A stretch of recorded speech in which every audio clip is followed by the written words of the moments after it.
Dear student, আজকে তোমাদের তড়িৎ রাসায়নিক প্রভাব নতুন একটা অধ্যায় শুরু করছি। সেখানে আছে তড়িৎ বিশ্লেষণ ও তড়িৎ লেপন। প্রথমে আমরা দেখব যে কারা তড়িতের পরিবাহী। সব ধাতুগুলোই তড়িৎ পরিবহন করে, কারো বেশি কারো কম। অনেক তরল পদার্থ আছে তড়িৎ পরিবহন করে। তো ধাতু অধাতু তড়িৎ পরিবাহিতা জিনিসটা কি?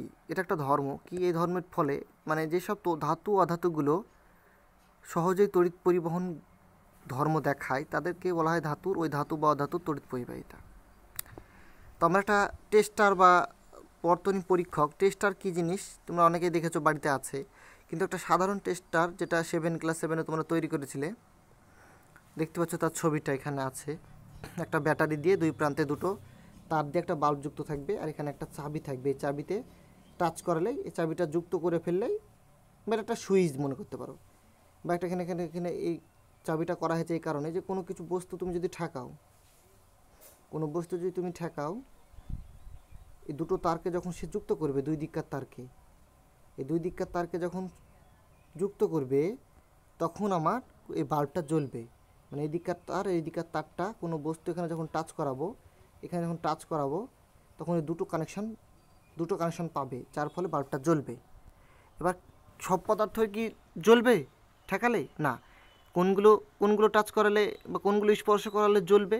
যেগুলোর মধ্যে দিয়ে সত্যি তড়িৎ প্রবাহিত হয় সেগুলোর মধ্যে দিয়ে। আর যেগুলোর মধ্যে দিয়ে হয় না সেগুলোকে আমরা বলবো কুপরিবাহী।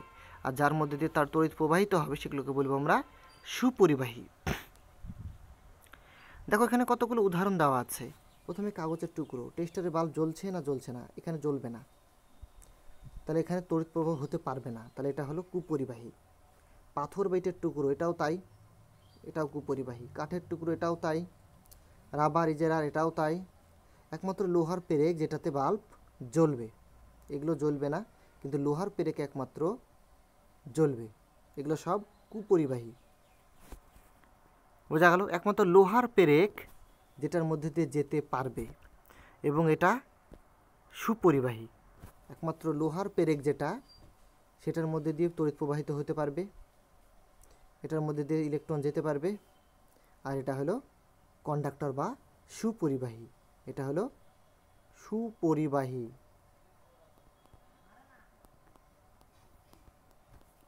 বোঝা গেল? আচ্ছা, আর তোমরা দেখতে পাবে যে ইলেকট্রিকের মিস্ত্রিরা কী করে, কোনো কিছুর উপর দাঁড়িয়ে, মানে কোনো উঁচু কাঠের বা সিঁড়ি বা সেরকম কোনো প্লাস্টিকের উপর দাঁড়িয়ে কাজ করে। কেন করে? কারণ সেগুলো তড়িতের কুপরিবাহী, তার জন্য সেখানে তারা দাঁড়িয়ে থাকলে তারা শক খাবে না। তোমরা অনেকে শর্ট কথা বলো, শর্ট না, কথাটা শক। হ্যাঁ, আমাদের শর্ট মারে বলি তো আমরা, ওটা বলবে না, এখন থেকে শক কথাটা বলবো, ওটাকে শক বলা হয়, ঠিক আছে? আচ্ছা, অনেকে তোমরা এরকম শক খেয়েছো, জানো। আবার তোমাদের মধ্যে অনেকের প্রশ্ন জাগতে পারে, আচ্ছা স্যার, জল কি তড়িৎ পরিবহন করে? করে। বিশুদ্ধ জল একেবারেই করে না, কিন্তু সেই জলে যদি সামান্য পরিমাণে কোনো ধাতব পদার্থ অথবা কোনো অ্যাসিড বা একটু সামান্য পরিমাণে খাওয়ার, মানে কোনো ভেজাল, এক কথা ভেজাল জল, মানে পিওর জল কখনো, একদম পিওর কখনো তড়িৎ পরিবহন করবে না। আর করলেও খুব সামান্য, সেটা আমরা বুঝতে পারবো না। কিন্তু সেই জলে যদি কোনো ভেজাল জিনিস থাকে, কোনো অন্য কিছু জিনিস মেশানো থাকে সামান্য পরিমাণে, তাহলে কিন্তু আমাদের তড়িৎ পরিবহন করবে। তাছাড়া আমরা দেখতে পারি, আর এসব পরীক্ষাগুলো কখনো তোমরা কিন্তু ইনভার্টারের বা বিদ্যুতের লাইন দিয়ে করবে না, এটা বিপজ্জনক হতে পারে।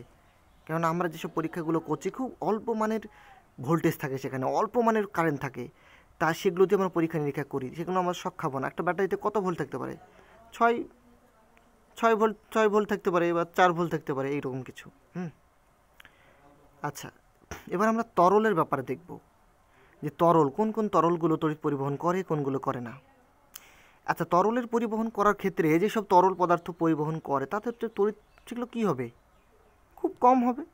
সেগুলোর মধ্যে দিয়ে কারেন্ট খুব কম যাবে, তড়িৎ প্রবাহ খুব কম হবে। তাহলে সেখানে কি বড় বাল্ব জ্বলবে না। তার জন্য ছোটো বাল্ব ব্যবহার করতে হবে, এলইডি।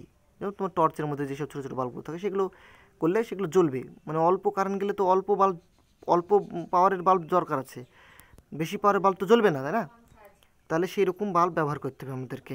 ওকে, আচ্ছা, এবার কিছু কিছু জিনিস দেখবো আমরা, কিছু কিছু তরল পদার্থ, যেমন ধরো পাতিলেবুর রস, এটা কি তড়িৎ পরিবহন করে? পানীয় জল, ভিনিগার, নারকেল, মধু, এরা এতে তো খুব অল্প পরিমাণে তড়িৎ পরিবহন করবে। তো এগুলো কি আমরা বাল্বের মাধ্যমে বুঝতে পারবো না। তার জন্য আমাদের দরকার চুম্বক শলাকা। চুম্বক শলাকা কি? চুম্বক শলাকার কাজ কি? চুম্বক শলাকা হলো একটা নর্থ মেরু এবং সাউথ মেরু, উত্তর মেরু এবং দক্ষিণ মেরু যুক্ত একটা ছোট্ট চুম্বক দণ্ড, যেটা চুম্বক ক্ষেত্রের অধীনে ঘুরতে পারে, ফ্রিলি ঘুরতে পারে। যখন কোনো পরিবাহীর মধ্য দিয়ে, যখন কোনো ধাতু বা অধাতুর মধ্যে দিয়ে তড়িৎ পরিবহন হয়, সেই সময় কি হয়, তার চারপাশে একটা চুম্বক ক্ষেত্র সৃষ্টি হয়। এই চুম্বক ক্ষেত্রের ফলে একটা শলাকা উত্তর মেরু দক্ষিণ মেরু একটা বিক্ষেপণ ঘটে। বোঝা গেল কি বললাম? এইগুলোকে বলা হয় চুম্বক শলাকা। তোমরা ছবিতে দেখতে পাচ্ছ, এটা হলো একটা চুম্বক শলাকা। এখন পাতিলেবুর রসে শলাকার বিক্ষেপ হবে? এর পরিবাহিতা খুব কম হবে, কিন্তু পাতিলেবুর রস যেহেতু অ্যাসিড না, এর কিন্তু খুব বেশি হবে। শলাকার বিক্ষেপণ খুব ভালো দ্রুত হবে এবং এর পরিবাহিতা খুব বেশি পরিবাহিতা হবে। পানীয় জলের শলাকা সামান্য হবে এবং এর পরিবাহিতাও সামান্য কম হবে। ভিনিগার, অ্যাসিড জাতীয় জিনিসের বিক্ষেপণ বেশি হবে, এটারও বেশি হবে। নারকেল তেলের কম হবে, মধুরও কম হবে। বোঝা গেল? আচ্ছা, পাতিত জলের ক্ষেত্রে আমরা যেটা দেখলাম যে পাতিত জলের ক্ষেত্রে তড়িৎ পরিবহনটা ঘটে খুব সামান্য, কিন্তু পরিবাহিতা কেমন হবে? কমই হবে। চুম্বক শলাকার বিক্ষেপণ কেমন হবে? কম হবে, কিন্তু তড়িৎ পরিবহন করে। কিন্তু লবণ মেশানো বা সল্ট মেশানো পাতিত জল কিন্তু তড়িতের বেশি সুপরিবাহী। কেন এখানে সেটা, সেই জলের মধ্যে সামান্য পরিমাণে ভেজাল আছে, আর এই কারণে তারা কিন্তু বেশি পরিমাণে তড়িৎ পরিবহন করবে। ওকে, এই কারণেই ভিজেতে দাঁড়িয়ে ইলেকট্রিক চালিত জিনিসপত্র বা সুইচ বোর্ড হাতে দিলে শক লাগার সম্ভাবনা থাকে। যে কোনো জলে যেহেতু সামান্য পরিমাণে তড়িৎ পরিবহন করে, এর আগে বেশি না, খুব কম, কিন্তু তাও তো আমাদের শরীর কি? আমাদের শরীর হলো ধাতব পদার্থ। আমাদের শরীর কিন্তু তড়িৎ পরিবহন করে, তাই আমাদের শরীর হলো সুপরিবাহী। বোঝা গেল? এবার আমরা তড়িৎ বিশ্লেষণ ও তড়িৎ বিশেষ্য জিনিসটা বুঝবো। তড়িৎ বিশ্লেষণ কি?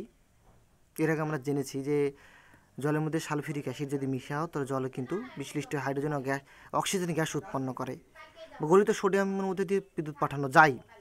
তেমন গলিত অবস্থায় বা দ্রবণে কোনো পদার্থের মধ্যে দিয়ে বিদ্যুৎ পাঠিয়ে রাসায়নিক পরিবর্তন ঘটানোর নাম হলো তড়িৎ বিশ্লেষণ বা ইলেকট্রোলাইসিস। সেটা তোমরা এর আগে 7 হয়তো ব্যাপারটা দেখেছো। আজকে ক্লিয়ার করে দেখো যে তড়িৎ বিশ্লেষণ জিনিসটা আসলে কী। যে গলিত অবস্থায় বা দ্রবণে মানে তরল অবস্থার কথায় কী হবে, বিদ্যুৎ পাঠিয়ে রাসায়নিক পরিবর্তন ঘটানোর নাম কি বলা হয়? তড়িৎ বিশ্লেষণ। এটা আমাদের অনেক কাজে লাগে।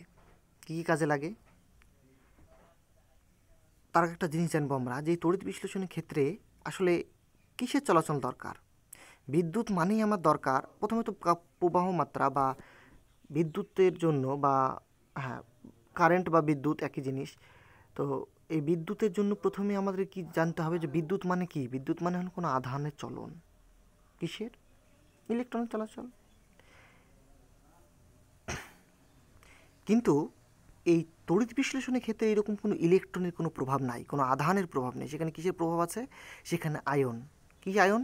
আমরা এর আগে পড়লাম ক্যাটায়ন এবং অ্যানায়ন। আগের ক্লাসগুলো দেখবে ক্যাটায়ন অ্যানায়ন আছে। আয়ন কী জিনিস?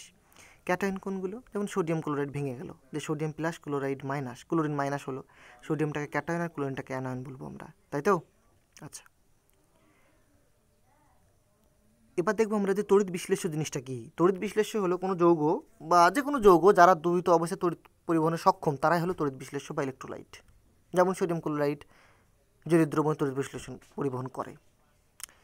এবার আমরা দেখব আরও আছে অনেক, potassium chloride, KCl, potassium hydroxide বা ম্যাগনেসিয়াম ক্লোরাইড বা ক্যালসিয়াম ক্লোরাইড, এরা সবাই কিন্তু তড়িৎ পরিবহন করে।